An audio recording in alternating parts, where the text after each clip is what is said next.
The next question is, did you cover triple Qs into OPEX? Would you short Friday end of day again? Again, kind of a continuation on that, that other question here in terms of Qs, but I do think it's important from a risk management standpoint. Did you cover Qs into OPEX and then kind of re-entering a position? Because a lot of folks, what I've seen across the board, whether it be in the arena or Twitter, is sort of, okay, we lost Qs, or Qs are off the board. So how do I kind of get a good sense of risk managing that core position?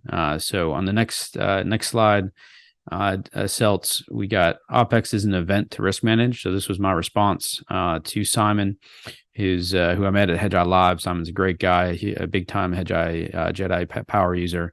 But again, let me just to reiterate my point, OPEX is merely an event to risk manage, right? So it's something where Keith was taking down his short book yesterday because of OPEX.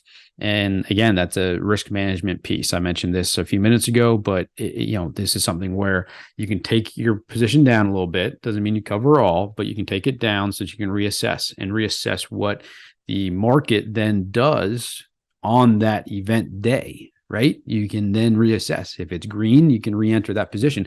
If it's red, maybe you cover some more, or maybe you press the short. I know we prefer adding to things either on red or green, but if something continues to move in your way and it's got momentum to either the downside or the upside, then you can add to that, on a green or red day, right? And add to it as it moves higher or add to it as it moves lower. So just wanted to reiterate that.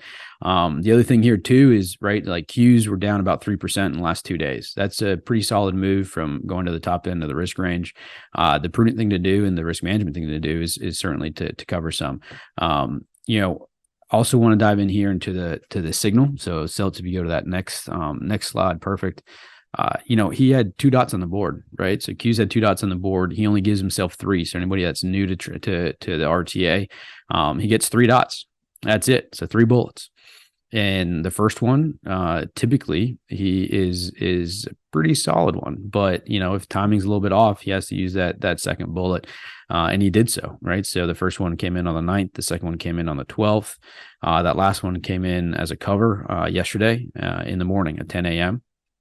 And I really want to kind of highlight, if you go to that next slide, Celts, the 2-dot rule equals, again, the timing was off and cover some and reassess, right? So, he was a little early. The timing was a hair off. So again, but he's taking it to his max and likely adding options on top of that. And then, he's selling those options now that it's worked, right? And he's covering some and he's disregarding his cost basis. He doesn't give 2 shits about that. And he's just covering some because that's the risk management. That's his process that he's built. That's his system that he's built, right? Like this is, again, you're trying to copy a guy that's a pro. He's a pro. And again, I had this, thought about this analogy in the shower this morning, and maybe it's a poor one, but if you're playing Carnoustie with Tiger Woods and the wind's blowing 20 mile an hour coming left to right, and your driver, you typically have a fade, right, on your driver. Tiger pipes one, he draws it into the wind, pipes one right down the middle, and you're like, oh shit, I can't draw the ball. So you hit a baby fade that turns into a bloody slice, and now you're in the gorse or in the bunker, which is, I'm not sure which one's worse. Carnoustie is one of the hardest courses I've ever bloody played, but you're not the same as Tiger Woods, right? In that scenario, maybe you pull out a 3-iron and you just hit a stinger and you're 100 yards behind Tiger, but who cares? You're in play, right? So again, I don't know if that was a good analogy or not, but this game is hard, and golf is hard. Pro sports are hard. Amateur sports are hard. Skiing's hard, right? Anything's hard. Tennis is hard. Again, I'm talking about a lot of. Let's just go with bowling. Bowling is hard, right? How many turkeys have you ever gotten? I've never had any. I get a strike and I'm like, giddy up. Anyway, this game's hard, right? So, but one of the key coaching notes there is as you either layered into this incrementally, when it was hard to do it, or you did not. So go back, reassess this weekend as to what transpired when you entered into that QQQ short or any of your other shorts over the last kind of week and a half, 2 weeks. And then lastly, just kind of wanted to show You know, a lot of folks were kind of a little twisted yesterday about him covering his QQQ. So if you show that next slide and maybe blow it up for everybody, that'd be awesome. You know, I just wanted to highlight that first RTA short was at 272.99 on the 9th. That's that far left one. The next next dot was 279.29. You know, if you kept adding incrementally, as you said, you could have basically gotten entry almost all the way up to 284, right? So again, you know, depending on how you did it, how you sized it up, you know, you could have hit the button 10, 15, 20 different times on the way up as it climbed higher and kind of pushed up to the top end of the risk range. So again, like depending on what transpires there, you know, on that RTA, I think it was a 7 basis point, you know, gain. But it's likely, or hopefully, if you're really having some patience and executing as you should, you know, hopefully your overall gain was better, right? Your cost basis was better than those two dots. And, you know, he didn't bottom ticket yesterday, but he certainly came pretty darn close. And again, I captured this as of this morning about 10:30 or so. So I'm not sure where Qs sit right now, but at that point in time, it was about a 65 basis points higher in terms of percentage change from where he covered it.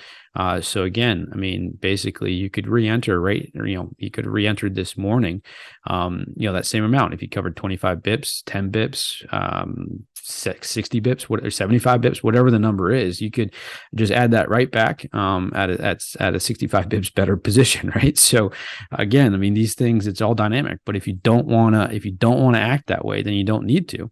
And lastly, you know, I really like this JNK, you know, it's a different ticker, but the risk management is the same. So again, if Celts, if you don't mind, can you blow that up for those guys? Perfect. And so again, I just want to kind of highlight a couple things, you know, for those that say it's not about, or that it's all about the return. Well, guess what? He closed junk down 58 basis points, right? In terms of his realized return via the RTA. But again, just to reiterate, okay, like, do you re-enter QQQ on green? Fuck yeah, you do, right? It's a core short position. We've had it on since February. You know, and that coaching note says it right there. Still bearish on both, aka HYG and JNK.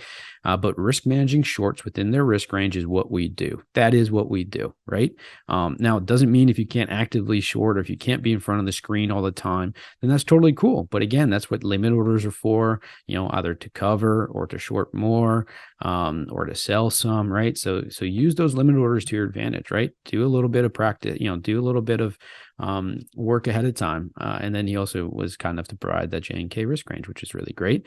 And right there, he says, so anywhere near, aka 94, aka the top end of the range, which is 94.16, you reload back towards my max. It's pretty, again, I'm not trying to like oversimplify it, but, you know, just kind of keep it simple. It's a lot more fun when you keep it simple and then you execute it, and, you know, you kind of stay in your lane, you stay in your process. It's really fun when it works.